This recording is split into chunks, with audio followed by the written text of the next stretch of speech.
Gusto mo ba ng sulit na Boracay adventure?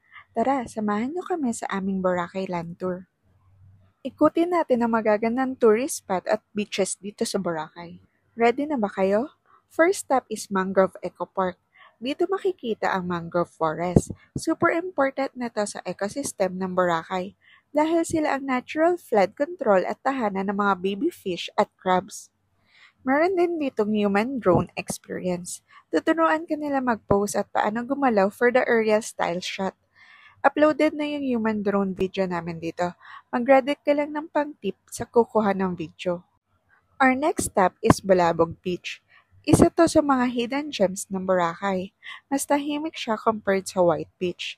Dito mo makikita ang famous falling coconut tree.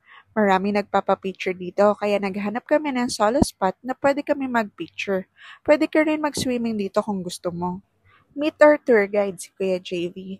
Mabait, kuwela at mahusay kumuha ng mga pictures. Nadaanan namin ang local katutubo ng Boracay. Nag-share si Kuya JV ng history at culture nila habang nagtutour kami. Our next stop is New Coast Boracay. Ito ang bagong development area sa isla. Ang lakas maka-alta vibes kasi may private beach sila dito. May mga bagong condos na for rent or staycation dito. Malapit lang ito sa famous na Boracay manhole. Pila din dito ang nagpapa-picture taking. Ang gaganda ng kuha ni Kuya JV sa amin dito. Tara, sa next stop namin ang famous Puka Beach. Super ganda ng beach dito. White sand, clear water, and perfect for photoshoot. Kaso pagod na ang mga kids kakalakad kaya hindi na kami nakapag-ikot dito. Our final stop for a land tour, yung Grotto Station 1. Before kami mag-grotto, nag-velvet ice pop muna sina Krisha at Kylie.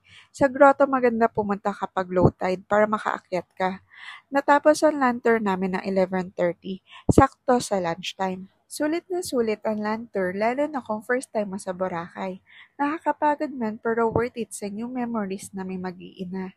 Abangan niyo ang part 6 na aming Boracay trip. Like, follow, and share for more Boracay tips.